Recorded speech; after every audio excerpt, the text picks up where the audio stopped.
Bonjour, je suis Yves de Diffray et vous écoutez Mentor Stratégie, le podcast des entrepreneurs qui veulent apprendre et éviter des erreurs.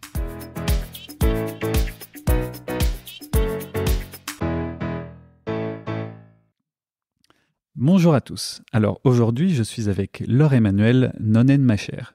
J'ai répété. Oui, bonjour Yves, bonjour à tous.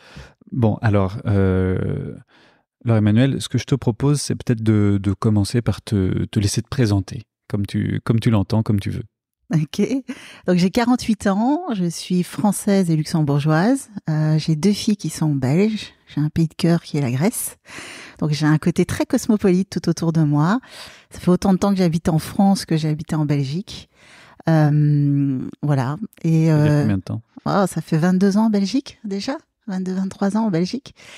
Voilà, et je suis vraiment quelqu'un d'extrêmement motivé par tout ce qui est nouveau, tout ce qui est créatif, tout ce qui est innovant.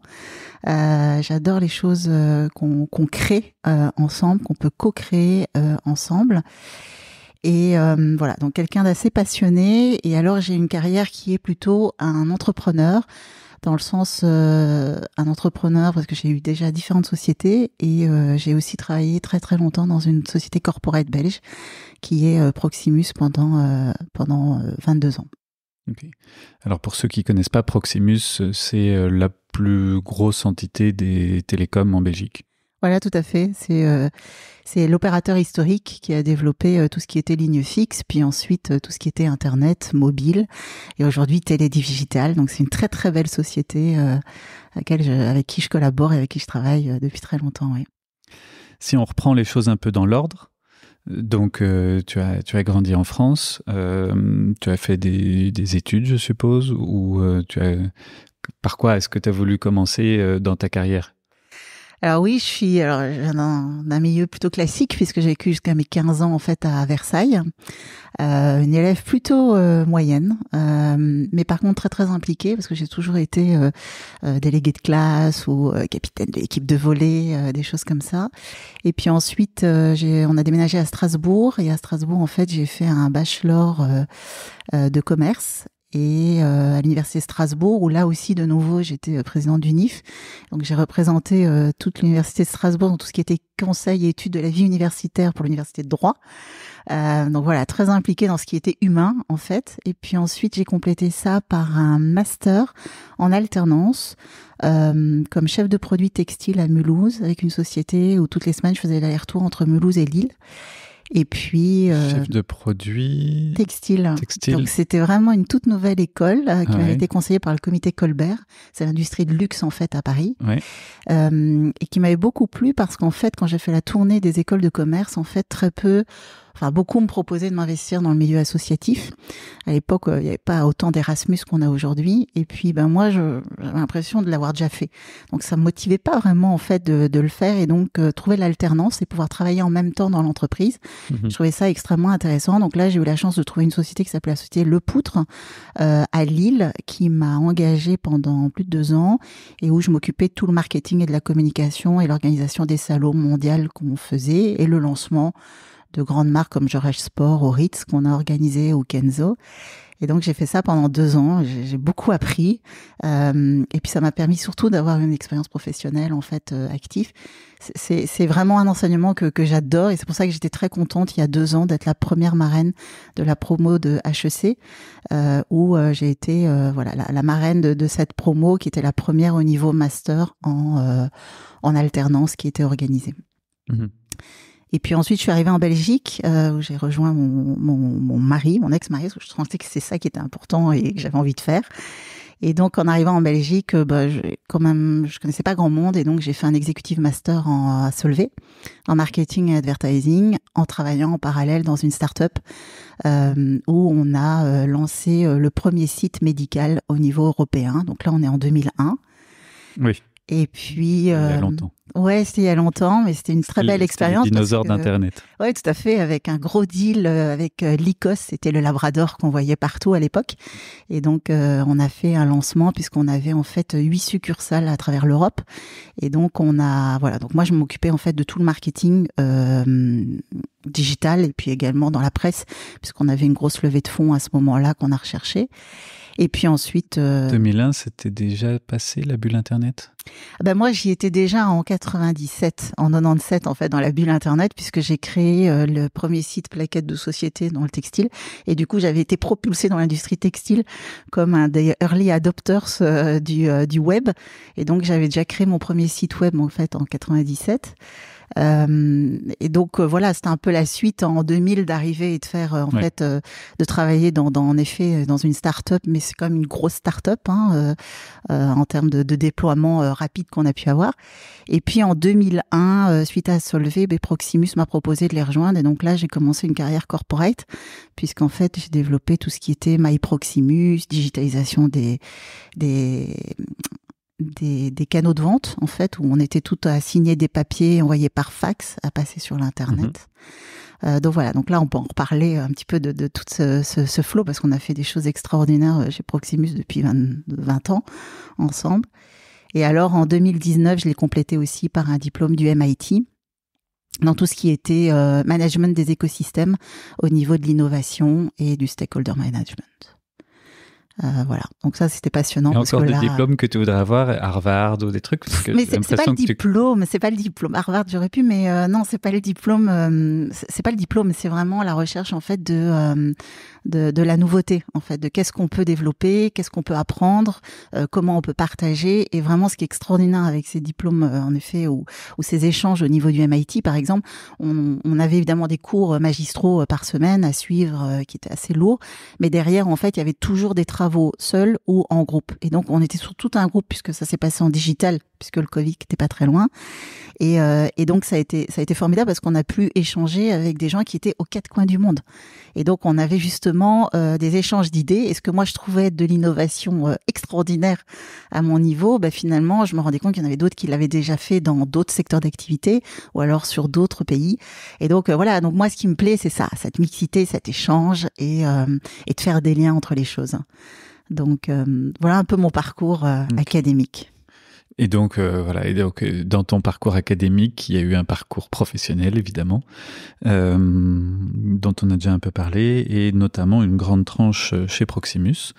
Et peut-être qu'on va dire ce que tu fais maintenant. Oui.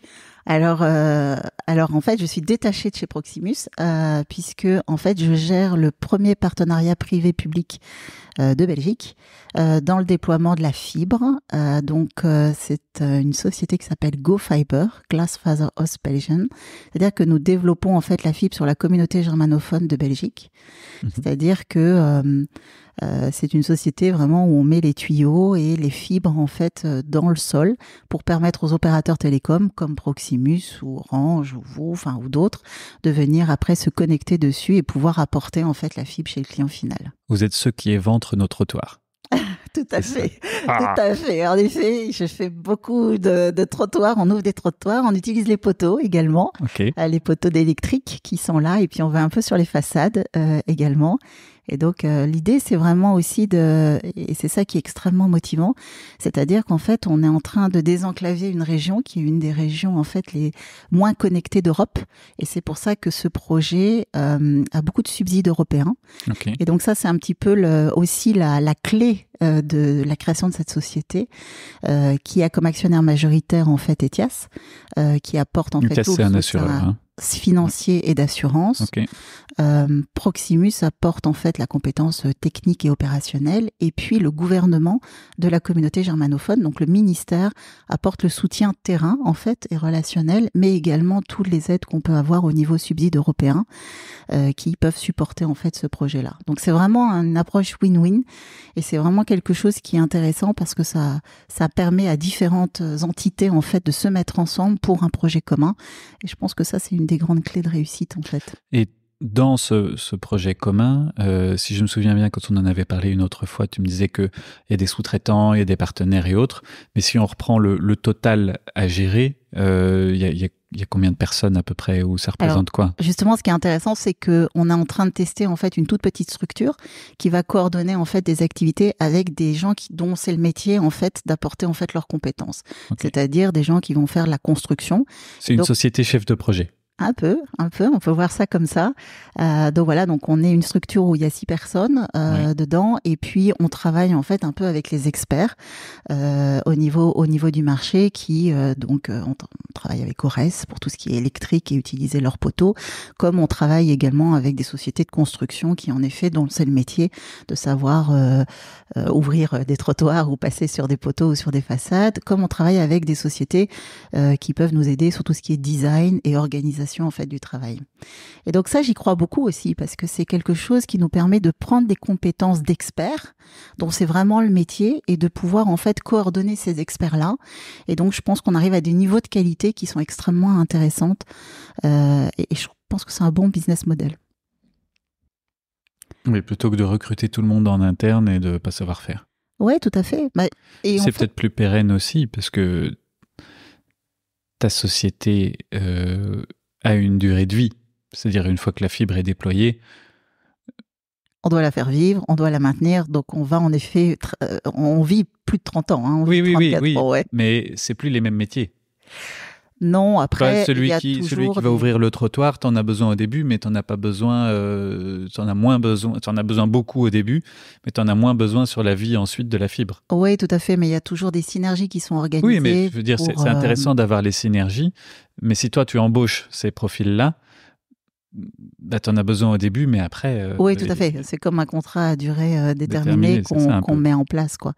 Mais je pense que si on fait le parallèle avec d'autres secteurs, par exemple tout ce qui est au métier de la coiffure, par exemple, on voit aussi qu'on a de plus en plus des coiffeurs qui louent des sièges. Donc on a un espace de super coiffeur qui met à disposition en fait son lieu.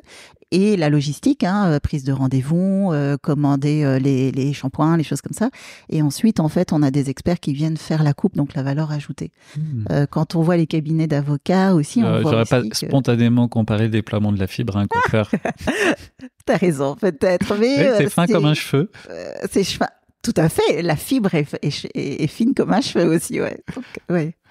Et donc, tu parlais des avocats aussi. Même chose, en fait. On voit souvent, en fait, qu'on a des associations d'avocats qui apportent des compétences, en fait, et finalement, une mise en partage. Les médecins aussi, on voit souvent qu'ils se regroupent autour de cabinets. Donc, je pense que c'est un concept, en effet, qu'on voit de plus en plus. Mais ça veut dire que le raisonnement serait qu'il faut que des experts. Mais est-ce que ça peut plaire à certaines personnes ou ça peut en emmerder d'autres? Tu vois, le profil je ne suis bon que dans ça.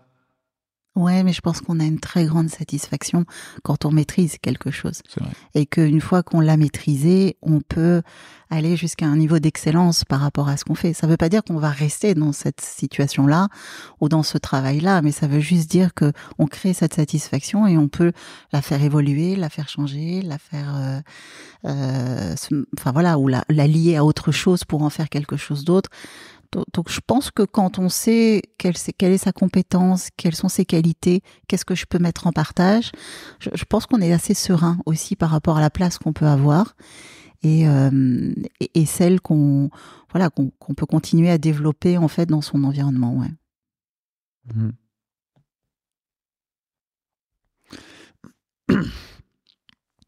Et donc, le pool total à gérer par cette société chef de projet, ça représente quoi? Ça représente combien de personnes à peu près en équivalent temps plein ou en... Quand on sera sur la grande partie, on sera autour de 300 personnes en fait qui vont travailler à déployer. Avec différents types de profils. Et souvent des métiers purement de construction en effet. Mais en fait, dans tout projet qu'on fait, il y a toujours un début et puis après, il nous emmène en fait à trouver souvent de nouvelles compétences.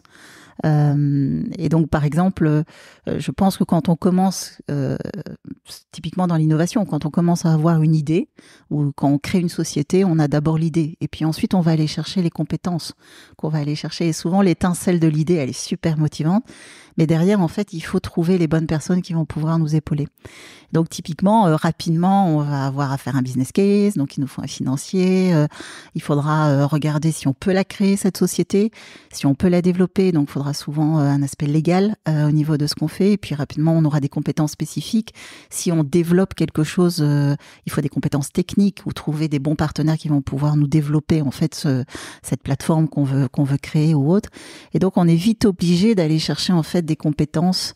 Voilà. Alors après, il y a des super plateformes qui existent ou online ou voilà où on peut aller chercher des gens ou même dans ces réseaux. Moi, je suis très partisan d'aller chercher les compétences justement chez les copains qui peuvent les avoir. Surtout quand on crée quelque chose, une petite société de départ pour faire un pilote, pour voir si ça peut fonctionner ou pas. Mais donc, on va vite chercher beaucoup de compétences.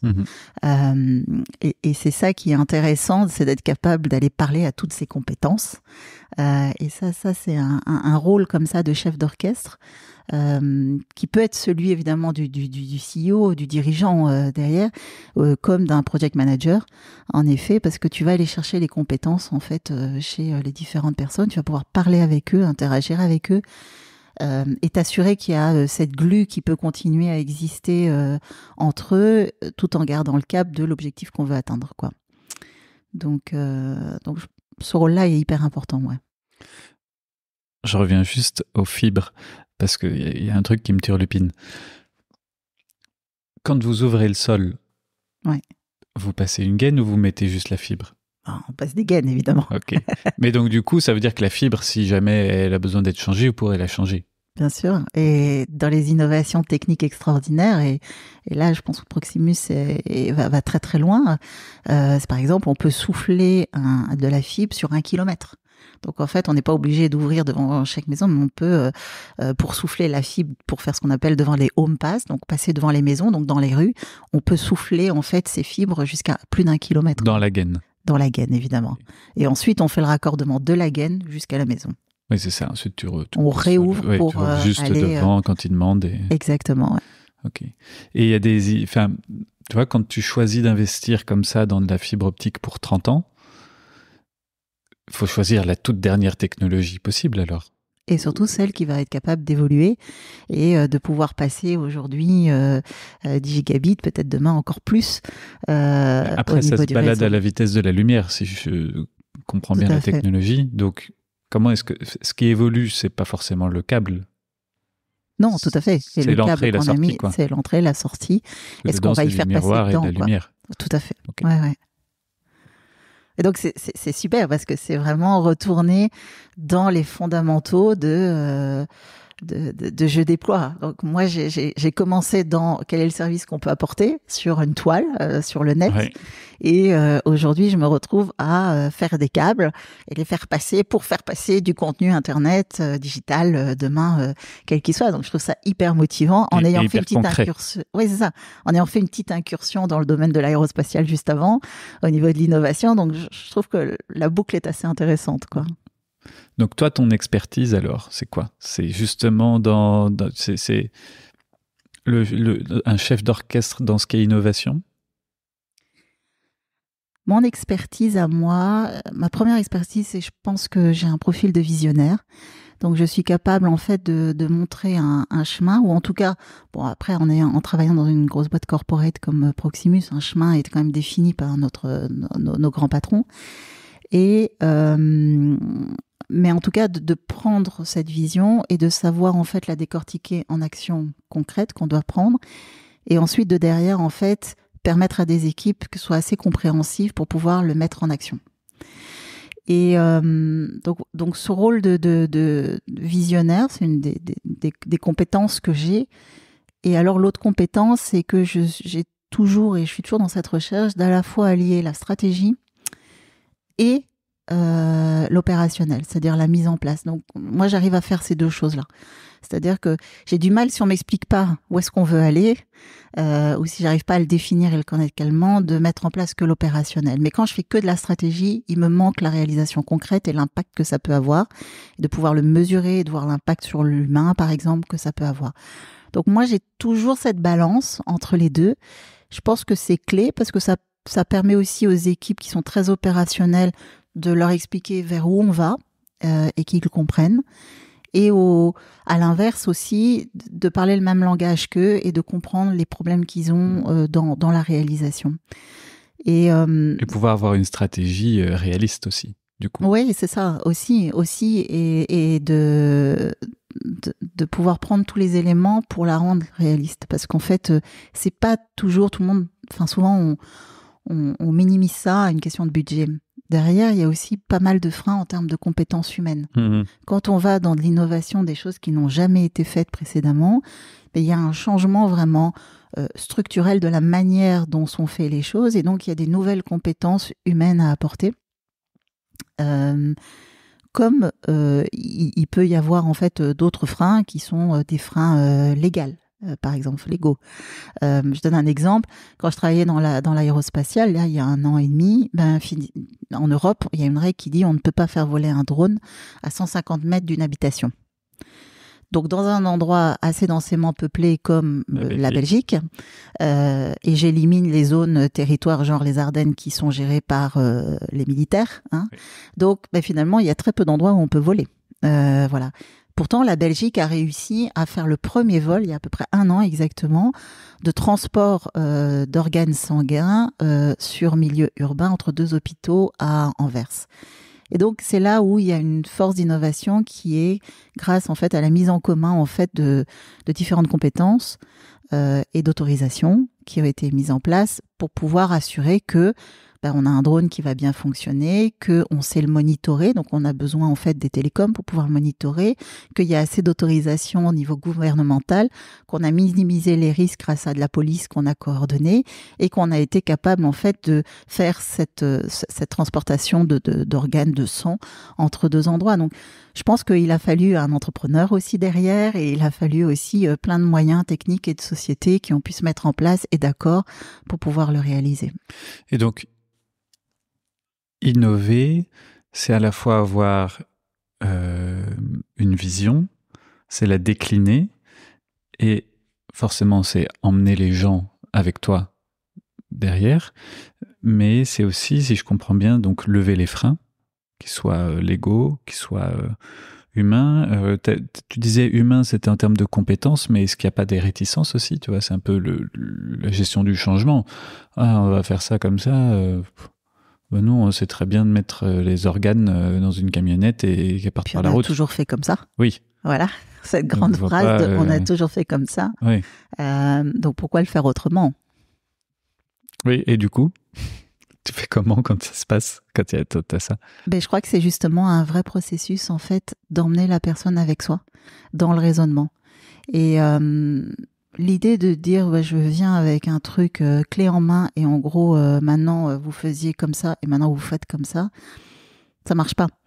Il y a énormément de freins, de réticences, et vous allez passer beaucoup d'énergie et de temps et donc d'argent à essayer de convaincre, tandis que si on est dans un processus itératif, si on a impliqué les gens assez tôt et s'ils comprennent le pourquoi et quel est le bénéfice pour eux, alors dans ces cas-là, ça marche vraiment mieux. Au cours de ma carrière, quand j'étais chez Proximus, on a dans mes équipes, on a changé ensemble en fait tous les outils de vente utilisés dans tous les canaux de vente. C'est-à-dire qu'en fait, on est venu et on l'a. Et donc l'idée, c'était de dire, aujourd'hui, le constat, c'est que tous les agents vont dans 7 outils à l'époque, je crois, différents, pour aller chercher les informations en fonction des questions des clients. Et donc, comment on peut rendre ça plus efficace ? Parce que finalement, ils font beaucoup de copy-paste et tout ça. Donc, c'était il y a en 2015, quelque chose comme ça. Et donc ça, c'était un peu la problématique de départ. C'est de dire, en fait, ils copient, ils perdent du temps, et comment on peut garder cette satisfaction client assez haute qui est de résoudre, et puis pour un agent, de passer pour un expert, en fait, et d'être l'expert. Ouais. Et donc ça, c'était un peu la problématique. Et donc, on a regardé quelles étaient les solutions. Alors, dans les solutions, il y avait éviter qu'ils copient le login partout, le numéro du client partout. Bon, ça permet déjà dans un processus d'innovation. C'est de l'emmener une fois, ça déverrouille tout. Voilà, et puis d'être un peu plus rapide du coup. Le deuxième constat, ça a été de dire, finalement, est-ce qu'on n'aurait pas besoin d'une nouvelle interface au-dessus de toutes ces interfaces qui soit beaucoup plus facile à utiliser, un peu basée sur le web qu'on fait avec le client. Et donc là, on les a emmenés avec nous. C'est-à-dire qu'on a commencé avec du papier, du crayon, on a dessiné. Oui, mais t'as pris quoi? T'as pris les 400 opérateurs téléphoniques en leur disant... des représentants de chacun. Des représentants de chacun. Et on a fait tourner. Donc tous les mois, on avait des sessions avec eux. Et on faisait tourner, en fait, les gens, pour que ce ne soit pas toujours les mêmes qui donnent des idées. Comme ça, ils redécouvraient un peu le système. Mais on n'était pas tout seul. C'est-à-dire qu'on avait des IT avec nous autour de la table qu'on a impliqués également. Ils disaient non, pas faisable. Non, ils disaient pas ça au début parce que quand on est en papier-crayon, c'est encore faisable. Oui. Et mais au fur et à mesure, du coup, en fait, on avait en fait des gens qui parlaient déjà des langues qui se comprenaient de mieux en mieux. Et puis on avait un processus où finalement on avait aussi des porte-paroles qui avaient été impliqués dans l'organisation, qui pouvaient expliquer aussi aux autres l'intérêt. Oui, rien qu'à la pause café ou au truc, quand il y en a un qui lui dit ça va être quoi, ce qu'ils vont nous mettre. Oui, et puis aux réunions d'équipe, et puis voilà, et puis on donnait du feedback et on a beaucoup communiqué. Et puis j'ai une histoire assez sympa, c'est qu'il y avait une personne dans mon équipe qui m'a dit moi, je vais déménager. Alors, c'était un peu, à l'époque, on était sur 2 tours différentes. Et il dit, moi, je quitte cette tour, je vais dans la cour de l'autre côté, dans la tour des Haïti. Donc, il y avait beaucoup d'Indiens, il y avait un peu vraiment toutes les nationalités là. Et moi, je m'installe là-bas maintenant. Et donc, en fait, les équipes business sont parties s'installer, en fait, chez Haïti. Donc, moi, je voyais plus personne.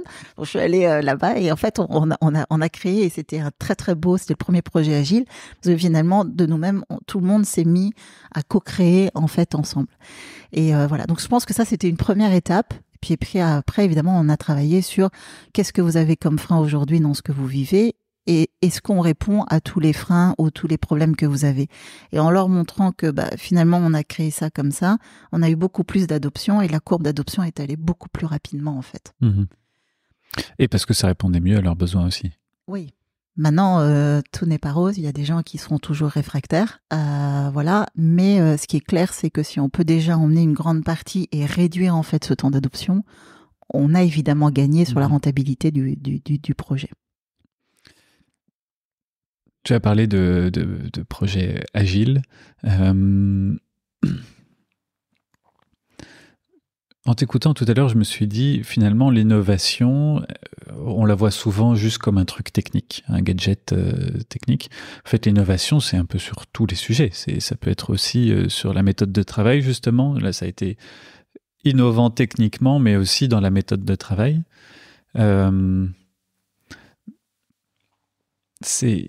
Tu vois, parce que tu peux le développer en lisant des livres, en lisant des choses, mais tu peux le faire aussi plus spontanément. J'ai l'impression que ça a été un peu plus ton cas. Enfin, c'est ce qui s'est passé en changeant de tour ou en voilà.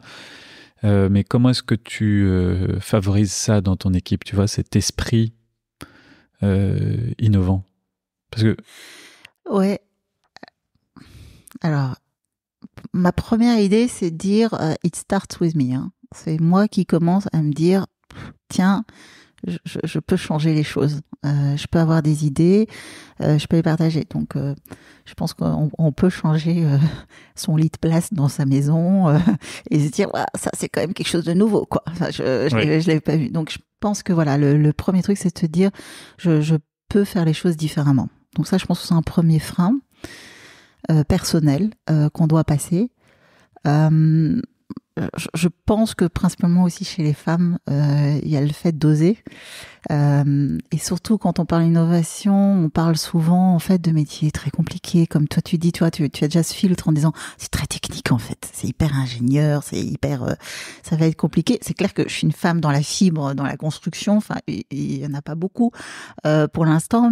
Et dans les métiers d'innovation pure technique qu'on a, il y a moins de femmes, mais moi, je prêche justement pour cette diversité. Parce qu'il y a plein de métiers, en fait. Et que justement, plus on a des profils différents, alors que ce soit peut-être gender, mais que ça peut être aussi culturel dans ce qu'on a fait, dans ce qu'on a appris, dans la manière dont on fait les choses. Mais ça aide. Et je pense aussi dans la diversité, de nouveau, des profils dont on vient de parler. Donc ça, c'est peut-être un peu la deuxième idée. Et la troisième idée, ça serait de dire, je pars de chez moi, je crée, voilà, je mets un bon contexte en fait de diversité et je tends la main. Et puis derrière, en fait, je crée un terreau qui est favorable à ce qu'on puisse partager, échanger, oser dire, oser venir avec des idées, oser... je me souviendrai toujours quand il y a très longtemps, on a mis des smartphones sur les tables dans les shops Proximus, et avant c'était des faux, et puis après c'était des vrais. Et en fait, les gens n'osaient pas toucher. Donc moi, j'avais plein d'analyses qui disaient quels sont ceux qui sont le plus touchés, quelle position, quelle marque et tout. Donc j'avais plein de rapports, je pouvais sortir tout. Mais les gens ils touchaient pas. Et en fait, on a dû dire aux gens, vous pouvez toucher. Et vous pouvez les utiliser. Oui. Et je me suis toujours dit, tiens, c'est bizarre. Les jeunes, ils arrivaient, ils sautaient dessus, c'était normal, quoi. C'est normal. Et rapidement, c'était normal qu'il n'y ait plus des faux. Oui. Hein, alors que nous, on mettait beaucoup d'argent à mettre des vrais, en fait, là. Et on les sécurisait et tout. Mais les personnes plus âgées, je les voyais dans les magasins, ils touchaient pas. Ils voyaient que ça tournait. Non, on touche pas, quoi. Et donc, maintenant, c'est plus le cas. Les yeux. Et je me suis dit, c'est drôle parce que je m'attendais pas à ce qu'on se donne pas l'autorisation d'essayer quelque chose. Voilà. Et je pense que il faut créer le terreau dans une grande société. Je pense que le rôle le rôle qu'on peut avoir, c'est justement d'être dans l'écoute, dans aucune idée n'est mauvaise, et de voir en fait et de pouvoir voir et de pouvoir discuter de manière ouverte. Et ça, je pense qu'il y a une vraie culture d'entreprise qui est à mettre en place, et c'est important, mais je pense que ça commence par soi. Oui, donc ça commence par soi, et ensuite c'est quand même effectivement accueillir les idées nouvelles pour que ceux qui osent se sentent légitimes d'oser, et que d'autres puissent oser aussi. Ouais, tout à fait. Et l'innovation, c'est quand même un processus d'idées qui sont échangées de la conception, donc de l'idée de départ, jusqu'à l'impact, donc jusqu'à l'opérationnel, la création, et l'impact que ça peut avoir en fait, au niveau sociétal, au niveau humain, au niveau d'impact, de gens qu'on va toucher, ou de return et des choses comme ça. Mais donc c'est un processus d'échange d'idées en fait, l'innovation. Après, évidemment, ça peut être le moyen, c'est on fait des choses extrêmement techniques, nouvelles, ou ça peut être juste un peu business as usual. On améliore petit à petit, mais à la fin ça fait beaucoup. Oui. Et donc le return n'est évidemment pas tout à fait les mêmes. La courbe n'est pas tout à fait la même. Le risque aussi. Le risque n'est pas le même, et puis des fois il manque clairement la compétence, l'idée, surtout dans une grosse société, et on l'a peut-être plus chez un entrepreneur dans une petite société, mais qui a moins les moyens. Donc à l'époque du MIT, il y avait un concept des stakeholder management, et je trouve ça très très vrai dans tout ce que j'ai pu vivre et connaître et voir. Dans les différents hubs, parce qu'il y a aussi des hubs d'innovation, par exemple au Luxembourg, il y en a un que j'aime beaucoup, et de voir les nouveautés là. Il y avait 5 personnes clés en fait. Il y avait l'entrepreneur qui vient avec son idée, et souvent il est hyper créatif, et il a détecté quelque chose, ou il a une compétence particulière qu'il a développée, ou un truc technique qu'il a développé. Souvent, il est en lien avec un deuxième qui est l'université. Moi, je trouve ça absolument génial, en fait, tout le dynamisme qu'on peut voir. Et quand je vois des rapports d'étudiants que je lisais, je voyais des choses quand même très très nouvelles, en fait, dans le digital à l'époque. Donc l'université. Et moi, je crois beaucoup au lien entre l'université ce qu'on développe et les sociétés corporate, et ces échanges qu'on peut avoir. Le troisième pilier, je dirais, c'est les gouvernements. Et là, je le vois dans ma société, dans ce partenariat privé-public. En fait, on a énormément d'aide sur la mise en place. Enfin, c'est aussi grâce à eux qu'on a eu des subsides européens, parce qu'il y a une législation particulière. C'est aussi grâce à eux qu'il y a une grande partie qui a été mise et attribuée en termes de subsides de toute la région, parce que c'était vraiment le projet qu'ils ont poussé en fait de manière globale, en fait, pour toute une région. Et puis il y a de la législation derrière. Et après, donc les entrepreneurs, les universités, le gouvernement, les sociétés corporate qui vont pouvoir donner le souffle, en fait, de toucher ou de tester à grande ampleur, ou d'utiliser, en fait, la matière qui est disponible. Et enfin, évidemment, le financement, tout ce qui est capital risque. Et donc ça, je pense que si on a ces 5-là, finalement, on a une roue qui est extrême, qui va permettre, en fait, de développer cette capacité d'innovation, et également cette capacité de trouver des entrepreneurs qui vont être mis en relation avec peut-être des choses beaucoup plus installées et qui vont permettre en fait d'apporter ce lien entre ces deux compétences. Mais donc, c'est peut-être plus les petites structures qui sont les plus à même d'innover et les grandes structures de les aider. De nouveau, quelle innovation! Parce qu'en effet, je pense que les grandes structures apportent un côté structurel et à plus grande échelle. Et finalement, on peut répliquer aussi des choses qu'on détecte et qu'on voit. Et puis, je pense qu'en effet, il y a des petites structures qui peuvent faire bouger les lignes. Qui sont éventuellement absorbées par les plus grandes après. Et voilà. Oui, par exemple. Faut pas oublier que quand on absorbe une nouvelle compétence ou une compétence technique, après, il faut l'intégrer. Et l'intégration, c'est quelque chose qui est très challenging aussi, puisqu'il faut l'intégrer dans des processus existants ou techniquement juste. Et donc là aussi, il y a des métiers qui sont extrêmement clés. Et ça peut prendre un peu plus de temps également. Ouais. Est-ce que tu peux donner quelques exemples? On a déjà donné un peu égrené au long de la conversation, mais quelques exemples qui t'ont amusé d'innovation que tu as dû gérer. Oui, bien sûr. Et dont tu peux parler. Plein. Je pense que le tout premier d'innovation, c'était quand même de passer d'un format papier, fax. Alors ça fait un peu dinosaure tout ça, hein. Mais c'était en 2000, je sais pas quoi, 2003, quelque chose comme ça, à du format digital en termes d'acceptation. Ça c'était quand même. En fait, ce qui est intéressant là, c'est que on développe quelque chose avec une solution qui est complètement innovante. C'est-à-dire que ça n'existait pas. On signait pas de manière digitale en 2003. Oui. Voilà. Et donc, on vient avec quelque chose de complètement innovant et on sort des lignes, des processus, de la manière de faire et on change tout. Donc, c'est disruptif. Moi, j'adore. Ouais. Moi, ça me motive.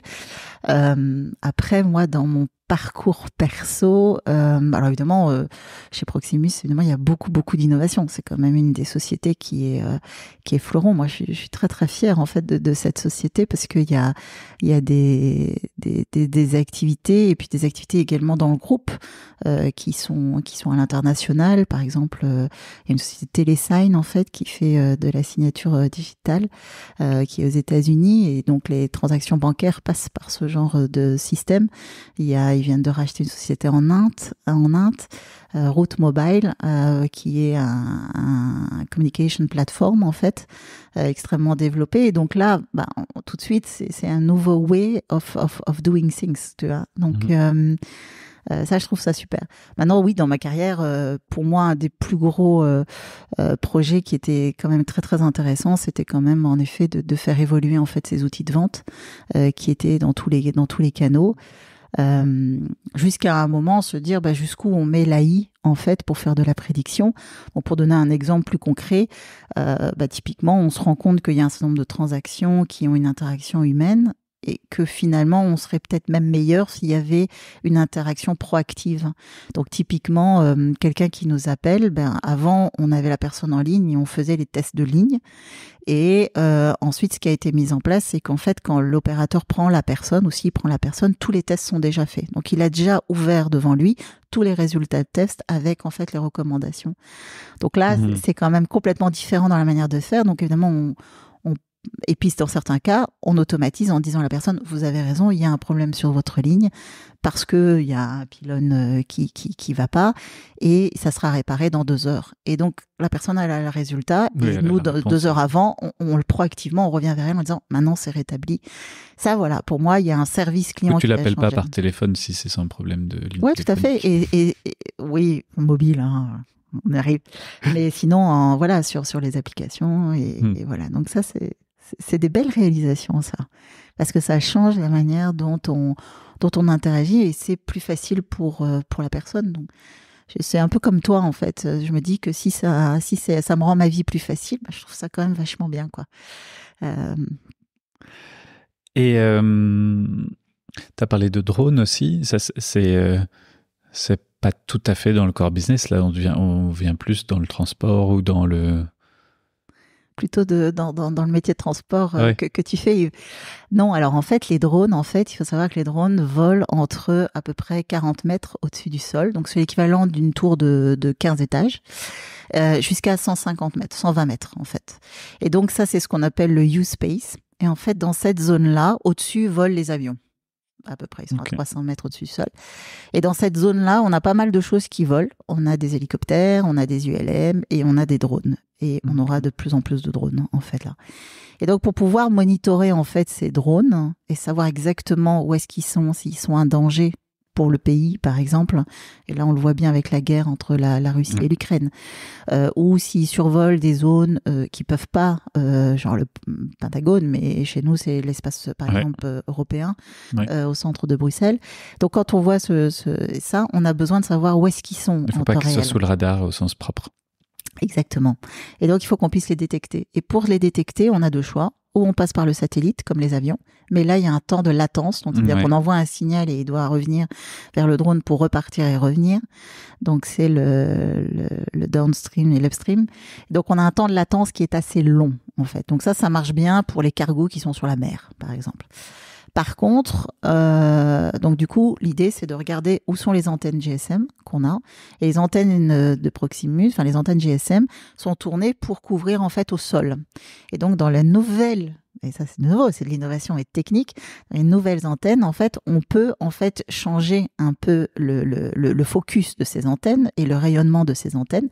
Et donc, l'idée, en fait, c'est de voir et d'analyser en fait comment on peut couvrir également cet espace qui se situe entre 40 mètres et 120 mètres au-dessus. Et une fois qu'on a fait ça, c'est pour ça qu'on a besoin des opérateurs télécoms, parce que justement, ça va nous permettre aussi, et là, on n'a pas ce temps de latence, et donc on est beaucoup plus précis. Et une seconde, ça peut compter beaucoup quand il y a un risque au-dessus d'une école, par exemple, ou sur une voie d'autoroute et autres. Ok. Et donc, vous les détectez, c'est un peu comme le sonar d'une chauve-souris, quoi. Ouais, oui. Par triangulation, vous avez vu qu'il y avait que ça rebondissait sur un objet. Oui, et puis l'idée c'est d'avoir aussi des remote control comme on aura et on fera équiper. Donc là, on n'est pas. Oui, mais là, seul. mais s'il y a un objet qui attaque une école, il n'y a pas le remote control de Proximus dessus. Non, mais c'est pour les détecter, en fait. C'est pour les détecter. Non, bien sûr. Et donc, oui, bien sûr. Mais c'est pour pouvoir, en fait, les détecter comme aujourd'hui, on détecte les planeurs, les petits avions qui sont sur cet espace ou les hélicoptères. Voilà. Et donc, pour ça, de nouveau, nous, on apporte cette compétence au niveau des antennes. Mais derrière, on a SkyDrone, en fait, qui est une filiale de Sky, tout ce qui est contrôleur aérien, qui apporte aussi leurs compétences. Et puis après, il y a plein de projets européens qui soutiennent également, en fait, ces développements. Et puis, il y a des sociétés plus petites qui, justement, contrôlent les drones et font voler les drones. Donc, c'est vraiment un écosystème qui est en train de se mettre en place et qui est tout nouveau, en fait. Et dans lesquels vous avez éventuellement des parts, mais pas forcément, ou avec lesquels vous travaillez, comme tu disais, on prend des experts et puis... C'est ça, on apporte notre part. Donc il y a 3 ans, on était sur un projet européen avec Airbus, et puis maintenant, on apporte et on a des collaborations avec tout cela. Et donc en matière d'innovation, par exemple, le port d'Anvers, c'est un énorme exemple pour nous, puisque là, en fait, on a 7 boîtes en fait sur le port d'Anvers avec Proximus et Drone Matrix, une autre société. Et en fait, on a automatisé le vol en fait de ces drones qui partent et qu'on pilote à distance et qui vont sur le port et ils vont faire des tournées d'inspection pour voir s'il n'y a pas de dégazage, pour voir si les bateaux sont bien arrimés, pour vérifier en fait des conteneurs qui sont mis, qui sont stockés, pour valider que dans certaines zones où il ne devrait pas y avoir d'humains pour des raisons de sécurité, il n'y a personne. Et oui, tout ça, donc on a des caméras use thermiques cases. Embarquées ou des choses Voilà, comme ça. on a plein de use cases et on sait piloter ça. Donc, on a automatisé un certain nombre de rondes avec des radars, avec des alertes, et puis, d'un autre côté, on sait les piloter aussi à distance. Donc, ça, c'est absolument super excitant, en fait. Ça, c'est sûr. La nouvelle innovation. Oui, mais c'est à la fois, du coup, c'est à la fois technique, mais c'est à la fois business aussi. C'est-à-dire que tu réponds à un besoin, mais d'une façon totalement nouvelle. Pas en faisant la même façon qu'on a toujours fait. Oui, bien sûr. Et puis derrière, c'est une porte d'entrée vers d'autres services de sécurisation, d'analyse, de data collection, de cloud aussi, d'échange de données, en fait, de stockage et des vidéos qui sont transférées, donc il faut les stocker. Donc il y a plein d'autres métiers en fait derrière. 5G. Ouais, par exemple, sur le port d'Anvers, on en a. Ouais. Mais est-ce qu'il y a autre chose aussi, c'est que, tu vois, innover, avoir cette idée-là, les auteurs de science-fiction, ils les ont déjà eus il y a des années, ces idées-là. Est-ce que innover, c'est aussi lié à la conjoncture, tu vois, au temps, à ce qui se passe? Parce qu'il faut que ce soit possible et réaliste. Et... Ouais, puis il faut trouver le bon moment. Oui, c'est ça. Faut trouver le bon moment, c'est un très bon point. Moi, dans ma carrière d'entrepreneur perso, je me suis souvent plantée parce que j'étais trop tôt ou parce que c'était pas le bon timing. Je vais te donner 2 exemples. En 2001, j'avais créé le premier portail européen des avocats et des notaires et Legal Union, et on avait mis en place tout un système où l'avocat pouvait choisir son template et remplir donc ce qu'on appelle un content management system, et pouvait en fait développer sa page, son site web, et directement il y avait une barre Google, on cherchait le pays et la compétence de l'avocat et on avait le listing des avocats avec un search. Bon, mais c'était en 2001, c'était vachement trop tôt en fait. Un Doctolib des avocats, mais il y a 20 ans. Ouais. Et c'était beaucoup trop tôt parce qu'en fait, eux, ils venaient d'avoir l'autorisation de pouvoir communiquer sur leur activité et de manière très limitative. Et nous, on arrivait avec un Google Search, quoi. Ouais. Et du coup, ça, le système était sympa. Non, nous, c'est le bouche-oreille et puis j'ai mis une plaquette devant ma porte et puis ça suffit.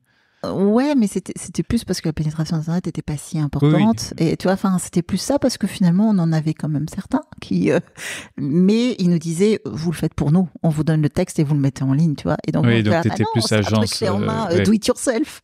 Oui. Et non, ça marchait pas bien. Donc voilà, bon, après, la plateforme technique a été chouette et elle a été réutilisée à autre chose par d'autres personnes, donc ça, c'était bien.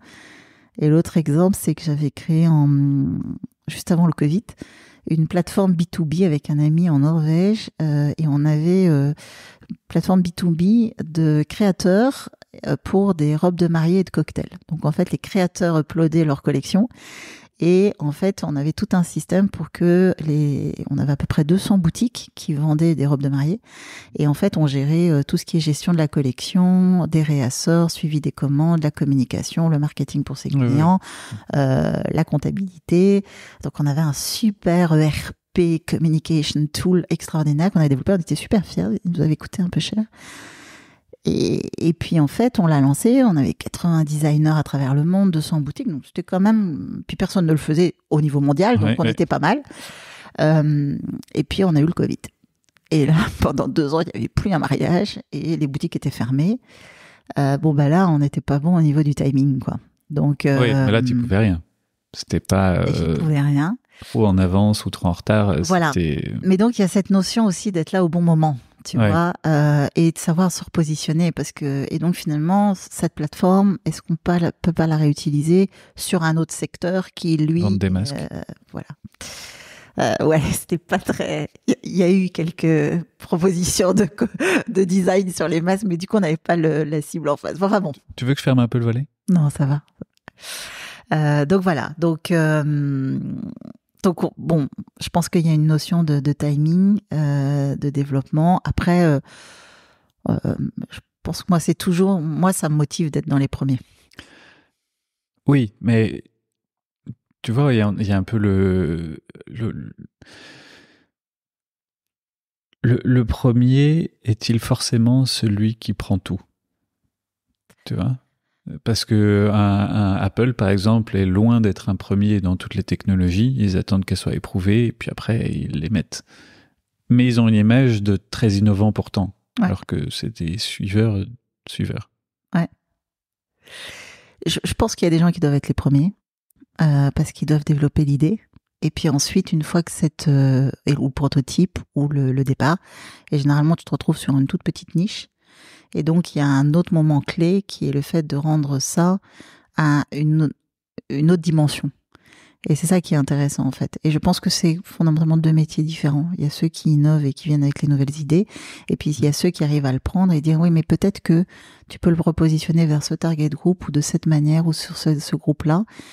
Et finalement, on va donner une autre dimension à ta création. Oui, c'est ça. Et je pense que c'est pas tout à fait le même profil. C'est ça. Donc, un Apple, c'est plus un scaler.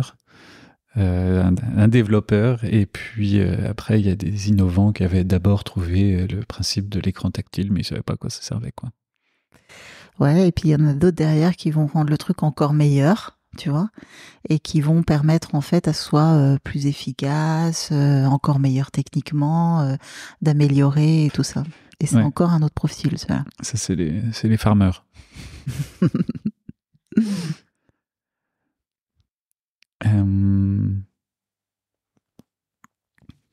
Est-ce que tu as d'autres choses à dire sur l'innovation, sur la façon de la susciter, la façon de l'accompagner, la façon de la pérenniser?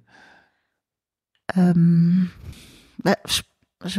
pense que on peut partir de l'idée que tout le monde peut être innovant et qu'on n'est peut-être pas obligé d'être dans une grande innovation technique pour pouvoir faire évoluer quelque chose, en fait.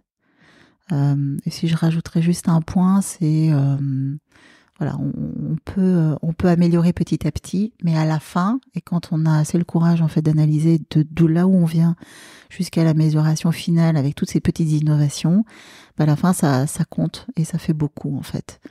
Et moi je suis très militante en fait justement de toujours rappeler d'où on vient et quelle est l'ambition qu'on veut avoir et pour y aller, et d'aussi de montrer en fait le chemin d'où on en est. Et quand on fait ça, et j'ai déjà vu ça dans mes équipes, j'avais des gens qui me disaient, ouais, mais tu vas trop loin, surtout des gens très analytiques. Ils me disaient, mais c'est trop loin tout ce que tu nous expliques. Et en fait, je me suis rendu compte que si j'expliquais les différents paliers pour pouvoir y arriver, souvent, la première marche, elle est accessible en fait. Et puis une fois qu'on a la première, on se dit, et on se congratule, et on regarde le chemin parcouru, et on regarde la deuxième marche. Et petit à petit, on arrive. Le grand chef d'orchestre dont on parlait tout à l'heure, c'est celui qui est capable justement de faire en fait ces différentes étapes. Prendre les gens par la main, de les accompagner marche par marche. Ouais, enfin de les accompagner, en tout cas d'organiser assez, d'être assez structuré et de rester optimiste. Je crois que ce type-là, il doit rester toujours optimiste parce qu'il va voir lui les risques, il va voir les problèmes. Mais et optimiste, ça veut pas dire faire du good news show, hein. C'est rester de savoir dire qu'on arrête et d'expliquer le pourquoi, et que ça soit pas un échec, mais justement qu'est-ce qu'on a appris en arrêtant. Et rester positif, quoi. Ouais, rester positif, ça de toute façon, ouais. Si on repart sur le volet plus entrepreneurial, quels seraient pour toi on va dire les trois éléments importants de la bonne gestion d'une entreprise? Alors pas forcément gestion en termes financiers, mais tu vois le bon déroulement d'une entreprise. Quand tu es entrepreneur, quand tu lances un projet, qu'est-ce qui fait que ça marche? La première chose, je dirais, d'avoir en effet cette vision. Où est-ce qu'on veut aller? L'ambition, en fait, qu'on se donne. Je dirais le deuxième volet que je développerai, c'est de trouver les bonnes compétences, donc les bonnes personnes, les bonnes ressources pour vous y accompagner. Et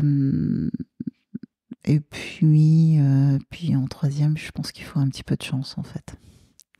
Il faut être là au bon moment, faut trouver les bons leviers, faut que ça fonctionne bien et il faut un petit peu de chance en total. Ouais. Avoir rencontré la bonne personne par hasard et finalement ça se met bien.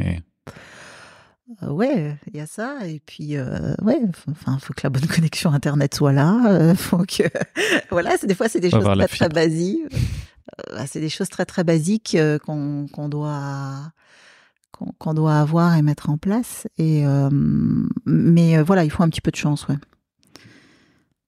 Et quand on a un Covid qui nous tombe dessus, c'était pas facile. Pas de la chance. Non, c'était pas de la chance.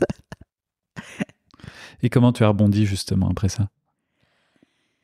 Disons, en fait, ces activités-là sont toujours des activités qui étaient un petit peu annexes, en fait. Okay. Puisque moi, mon activité, elle est chez Proximus. C'est du hobby. Et c'était un peu du hobby, en fait. C'était, moi, j'adore ce genre de soirée comme ça, un peu au bout du monde, comme ça. Enfin, le bout du monde, c'est son jardin, hein, ça peut être là aussi. Mais dans ta tête, en tout cas. Et avec des gens, voilà, et on échange, et puis une idée en emmène une autre, et puis quelqu'un raconte un truc, et puis on se dit, on pourrait faire quand même ça. Et j'avais ça, enfin, j'ai toujours réussi à m'entourer de gens comme ça. Puis finalement, on continue, même si on habite aux quatre coins du monde, on a des super WhatsApp et on continue. Et voilà, donc c'est des moments qui me donnent pas mal d'énergie. Mais donc le projet, vous avez décidé de l'arrêter? Oui, enfin, on a réussi à vendre la plateforme parce que c'est toujours des investissements. Oui, c'est ça. Voilà. Et puis bon, comme on a un positionnement mondial, elle est partie. Voilà. Voilà. Et puis on fera un autre projet, quoi. Si c'était à refaire, est-ce que tu te dirais, parce que de temps en temps, tu vois, pour l'innovation, on a tendance à dire il faut commencer par un MVP, Minimum Viable Product, donc la version d'essai, le brouillon, et puis tu vois si ça marche, quitte à ce que tu fasses tout sous Excel et que tu dises que c'est un magnifique ERP et qu'en fait tu moulines le soir pour dire ça s'est fait automatiquement. Est-ce que tu te dis que ça c'est une bonne approche ou que non, parce qu'en fait si tu veux tester ton truc, en fait faut faire déjà ton projet et puis tu verras bien si le truc aboutit, marche et là tu réajustes. Mais non, évidemment, c'est le premier et c'est et c'est même du papier, du crayon. Il y a un truc, je pense que c'est un conseil qu'on peut donner, c'est surtout de partager son idée.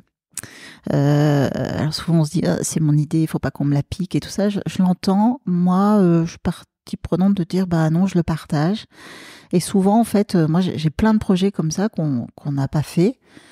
Parce que finalement, à force d'en parler, je voyais d'autres freins, d'autres choses qui apparaissaient. Et donc voilà, j'ai un projet comme ça depuis 4 ans. Et de temps en temps, je me dis, il est quand même super ce projet. Et puis je reprends mes fiches comme ça. Et puis je me dis, ouais, à l'époque, ça avait bloqué pour telle raison. Mais peut-être qu'aujourd'hui, j'ai la bonne connexion et j'ai peut-être une personne qui pourrait, ou peut-être que je me suis trompée de marché en l'occurrence, et tout ça. Et donc voilà, donc je trouve que je les jette pas, les idées, mais de temps en temps, faut savoir les ranger. Et puis peut-être qu'à un autre moment, voilà. Et ça, je l'ai appris justement par ces expériences que c'était pas le bon timing en fait. Et donc du coup, ça permet de revenir ultérieurement ou de l'améliorer, voilà. Et ça permet, on dirait, de rebondir. Mais donc le fait d'en parler justement permet d'éviter le principal écueil qui est de pas se lancer au bon moment. Oui, ou d'avoir un autre point de vue, ou tu vois, souvent l'entrepreneur il a l'idée et puis il est un peu tout seul, quoi, tu vois. Ouais. Et du coup, la première personne qui va voir en face de lui, c'est son banquier qui va lui dire, bof, votre projet. Alors que s'il vient et qu'il l'a analysé avec plein de compétences différentes, il a un projet qui est déjà beaucoup plus ficelé, quoi. Et il sait quelles vont être les difficultés et les choses comme ça, et il peut trouver en fait les bons leviers pour l'aider dans ses difficultés, tu vois. Mmh. Et ça me paraît clé. Après, moi, j'ai un management et je l'ai toujours eu collaboratif. C'est-à-dire que je pars du principe que les équipes que j'ai pu avoir et gérer ou mes sociétés on partage en fait. On est dans le partage et on va développer ensemble. On va collaborer, coopérer les uns avec les autres pour le déploiement. Je pense qu'en effet, ça, c'est quelque chose d'extrêmement positif parce que ça permet justement d'adhérer et donc d'avoir des gens qui vont être beaucoup plus acteurs. Et puis, dans la phase, donc ça, c'est plus pour la phase finale, en fait, d'impact de déploiement, mais dans la phase initiale de convaincre, mettre en route et avoir une vision globale, on a désamorcé toute une série de choses. Et on a créé de l'adhérence. Et sans lien avec ce qu'on disait à l'instant, mais est-ce que tu as de bonnes habitudes quotidiennes, tu vois, des choses que tu t'es mises, des des routines, des règles, des trucs, ou alors au contraire, non, c'est page blanche tous les jours? Alors, c'est un peu page blanche, mais j'ai quand même des habitudes. C'est-à-dire qu'en fait, je me réveille hyper tôt. C'est-à-dire que je me réveille facilement à 5h30 du matin. Ok. Sans un réveil. Donc là, ça me permet... Et là, il y a une routine de mail, de regarder les trucs. Et voilà. Donc j'ai un peu une espèce de gestion des affaires courantes. Ouais. Mais j'évite d'envoyer les mails à ce moment-là.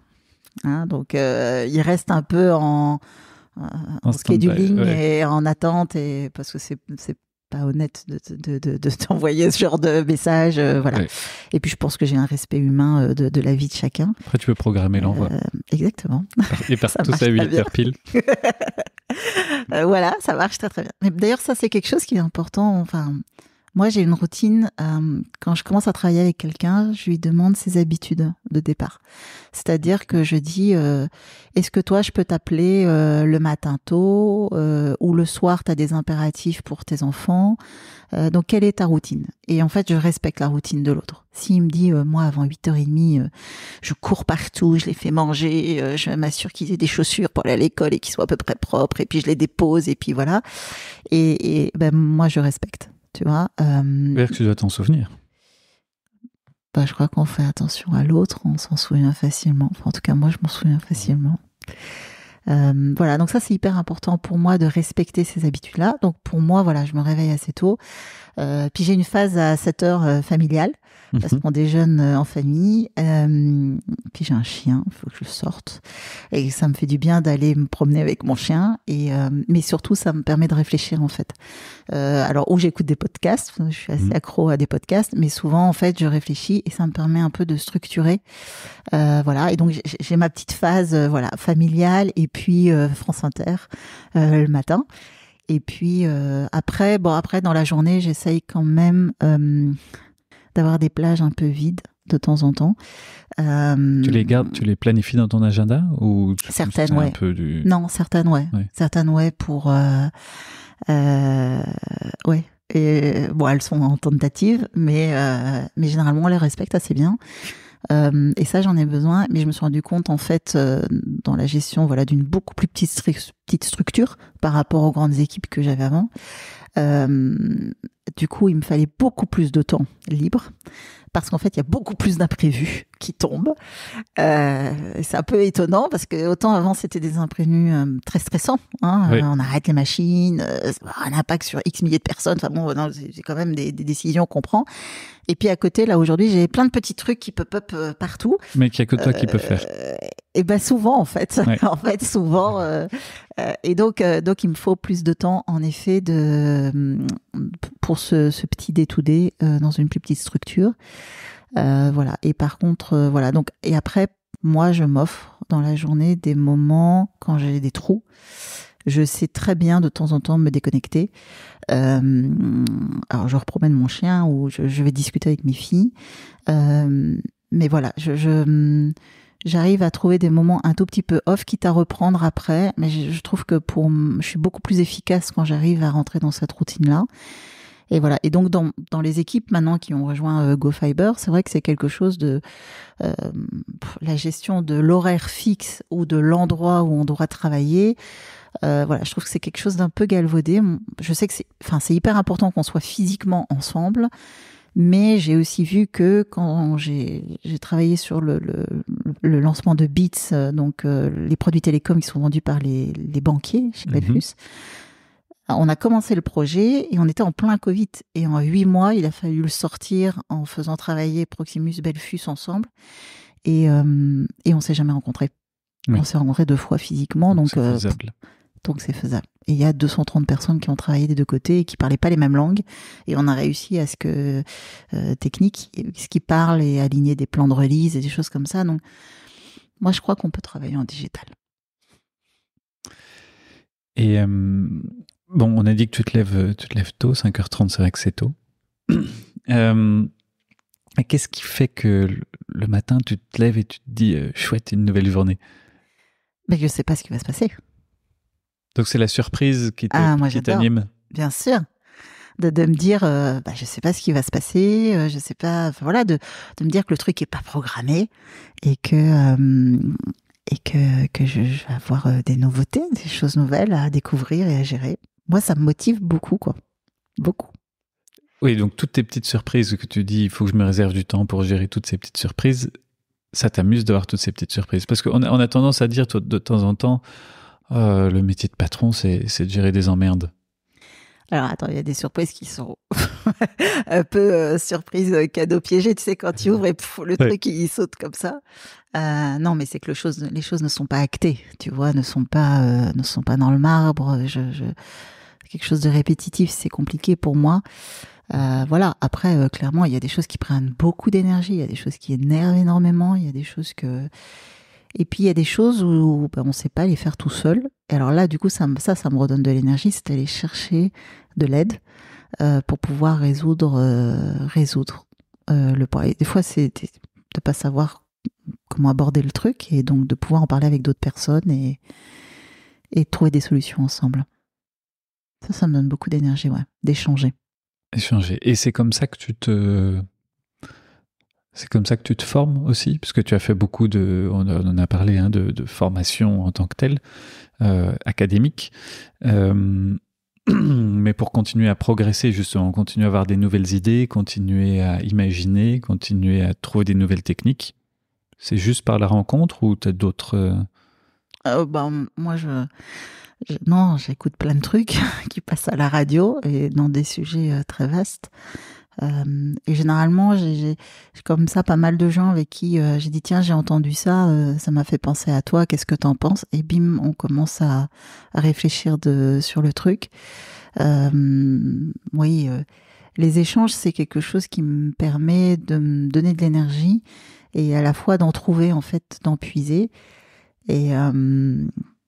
Et souvent, en fait, restons clairs, souvent, on prend une idée qui est dans un secteur, sur un marché spécifique, et on voit comment, et c'est l'idée de la transposer dans un autre. Mmh. Et voilà, donc ça fait partie des choses qui permettent d'avancer dans la réflexion. Et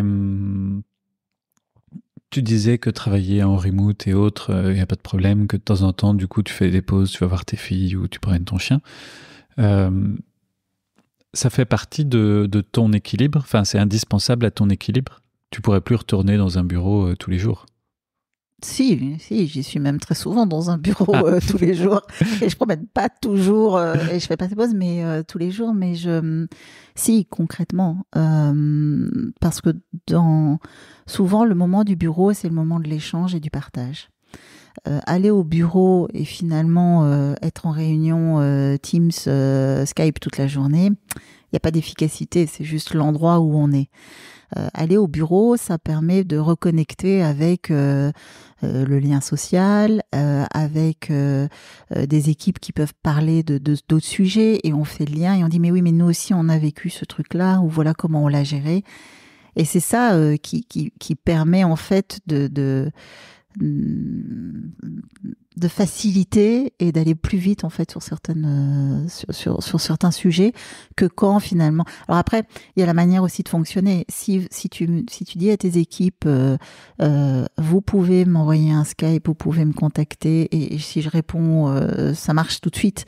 Mais ne m'envoyez pas un mail que je dois lire, que je dois ouvrir, que je dois archiver, et du coup ça prend un temps de formalisation.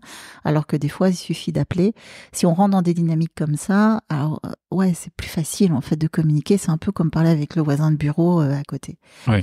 Mais il faut créer de nouveau cette possibilité en fait et ce lien, ce terreau dont je parlais tout à l'heure d'entreprise où la communication elle est facile, elle est ouverte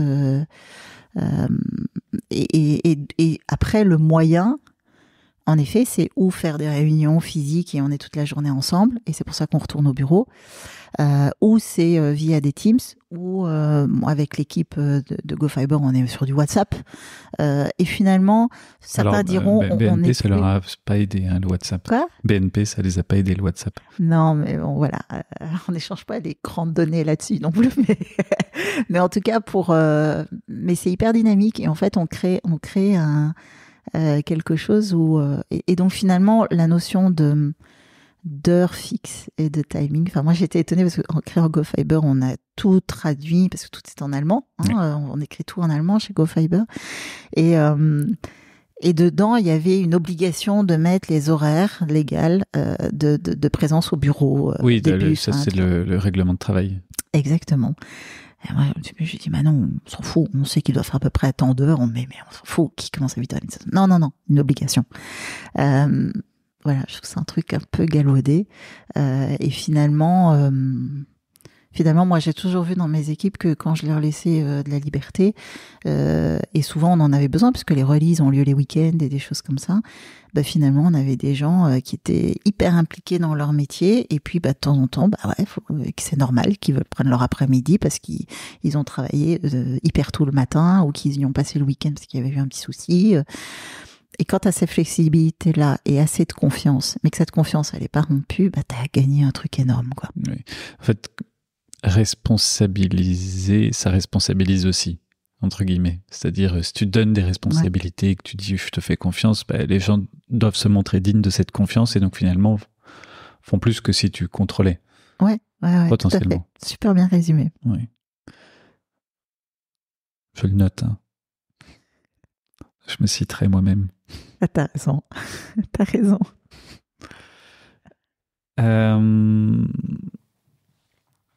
Mais si on revient à ton équilibre vie privée, vie pro, ceci fait partie de ton équilibre parce que c'est ce qui te ressource aussi dans ton travail. Mais il ne faut pas non plus que ton travail phagocyte ta vie perso. Tu vois ce que je veux dire ? Non, bien sûr. Moi, alors déjà, je suis très famille, donc on se retrouve très souvent au niveau de la famille, donc en France, puisque le berceau de la famille est plutôt par là. Après, moi, je joue au golf depuis 40 ans, donc j'ai commencé à 8 ans. Donc, je joue moins bien maintenant qu'à l'époque où j'étais en équipe nationale. Ah oui. Donc voilà, donc maintenant je joue beaucoup moins bien, mais enfin, en tout cas, je joue quand même avec ma petite équipe de filles, et donc ça, c'est très sympa. Voilà, donc ça fait partie des moments off, et quand on joue au golf, on pense qu'au golf, c'est-à-dire une petite balle blanche qu'on doit emmener jusque dans un trou, et c'est très schizophrène pendant 18 trous. C'est ça, c'est basique.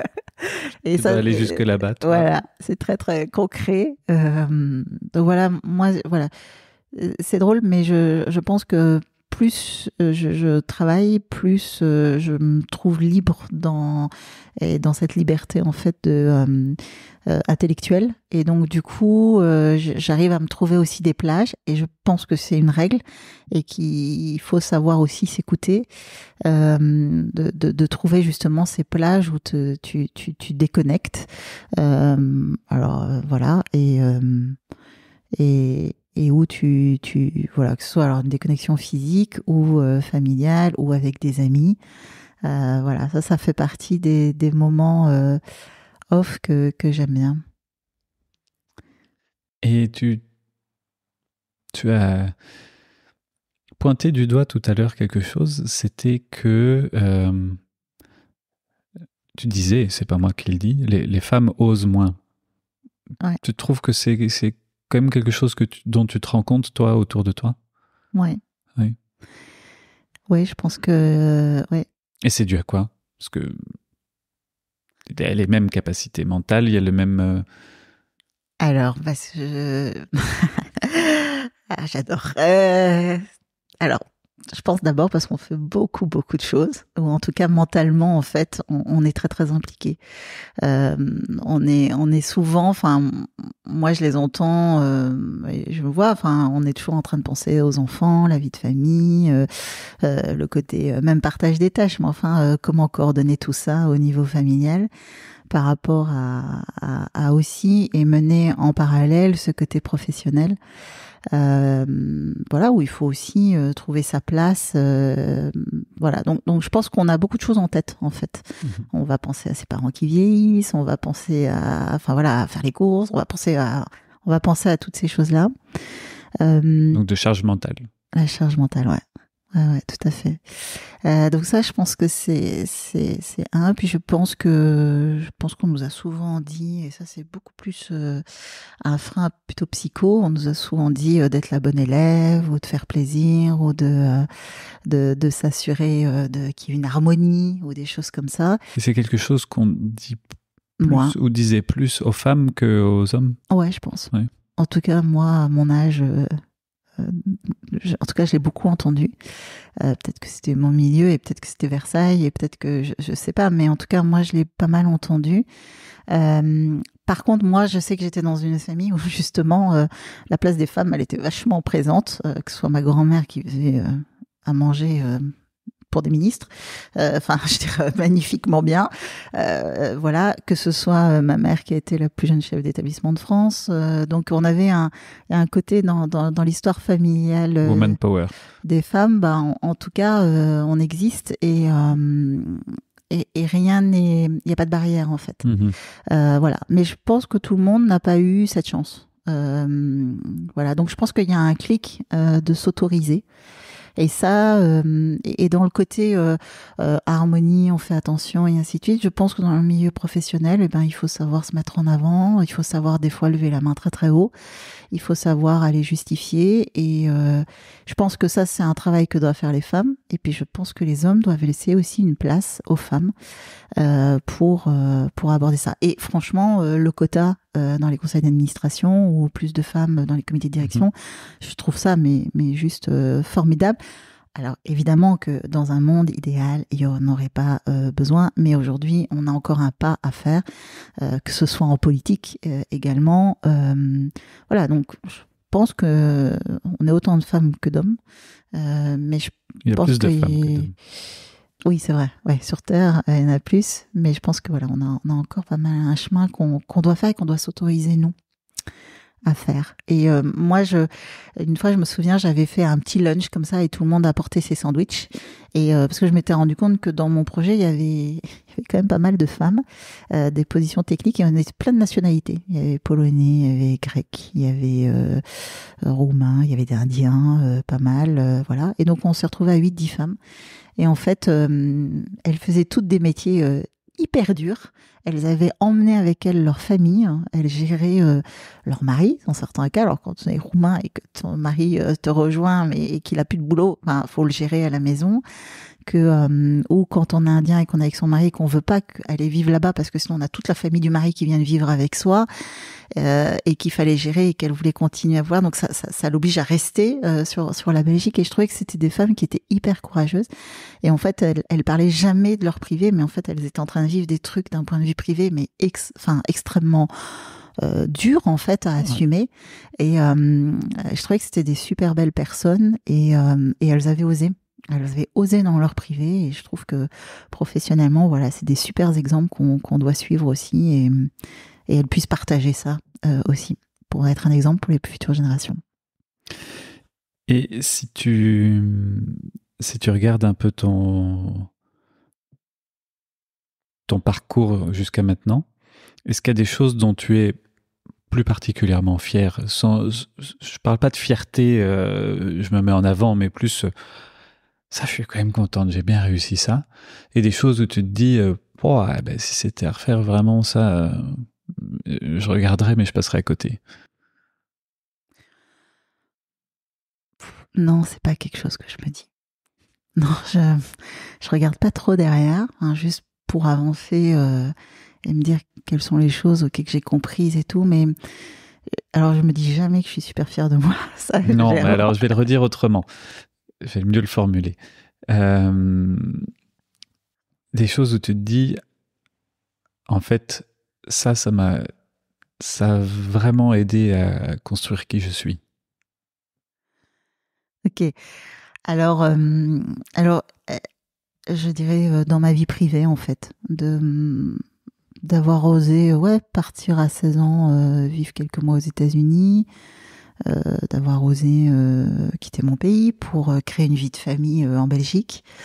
Voilà, d'avoir osé aller vers des gens pour parler, échanger, avoir leur avis. Ça c'est les choses où je voilà, créer ce lien et voilà, ça c'est les choses hyper importantes qui ont vraiment jalonné et qui continuent à jalonner.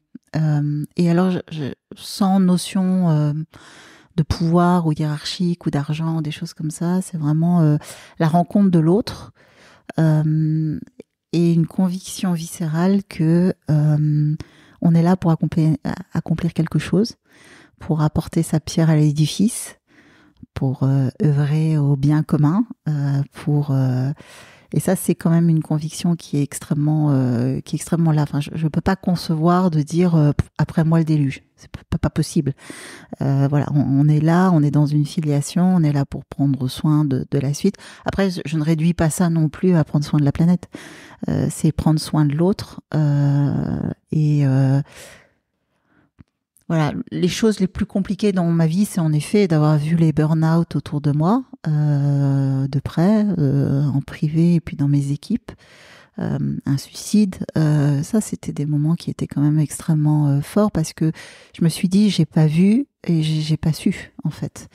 Et ça il faut, voilà, je crois qu'il y a un côté un peu d'empathie un peu trop développé à ce niveau-là parce que à un moment tu ne maîtrises pas tout en tant que manager ou leader, tu accompagnes sur un moment professionnel, mais la personne peut aller mal dans son point de vue privé, quoi. Donc tu vois qu'un bout.